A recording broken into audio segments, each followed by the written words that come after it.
السلام عليكم، اهلا بكم في قناتي سويت وميت. تعالوا نعمل باميه باللحمه الضاني او صينيه باميه باللحمه الضاني.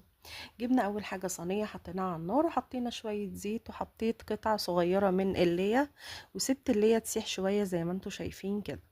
بعد كده نزلت ببصلايه متقطعه قطع صغيره لغايه ما اصفرت معايا بالشكل ده، وحطيت نص معلقه توم كبيره، ومعاهم شويه من الكزبره الناشفه، وقلبتهم بالشكل اللي انتوا شايفينه. واول بقى ما ريحة التوم الحلوة دي مع الكزبرة تطلع، مش عايزين نحمر التوم قوي، هننزل باللحمة الضاني.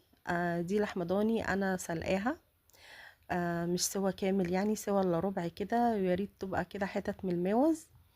وبعد كده حطيت عليها كيس من البامية او نص كيلو من البامية. البامية دي متفرزة لان الموسم بتاعها مش الوقت ده يعني.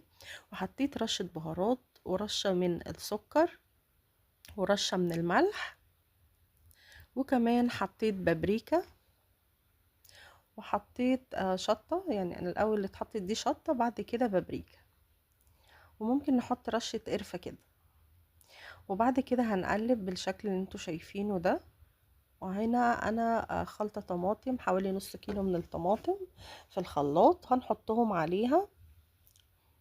وبعد كده حطيت معلقة من هريسة الشطة، طبعا حسب الرغبة، بس عايزة اقول لكم ان هريسة الشطة هي اللي بتميز الطاجن ده او الصينية دي عن غيرها.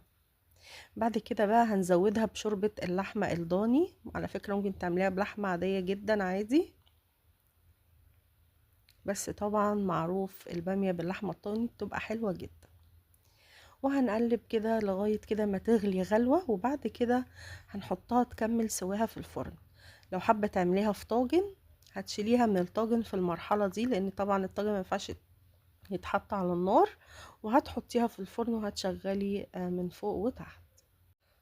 وهنا بقى بعد ما البامية خلصت طبعا بنحطها في الفرن زي ما قلت لكم، بنشغل ممكن تحت شوية لغاية ما تتسبك كده، وبعد كده بنشغل الشواية. لو فرن كهربا شغلي الاتنين مع بعض.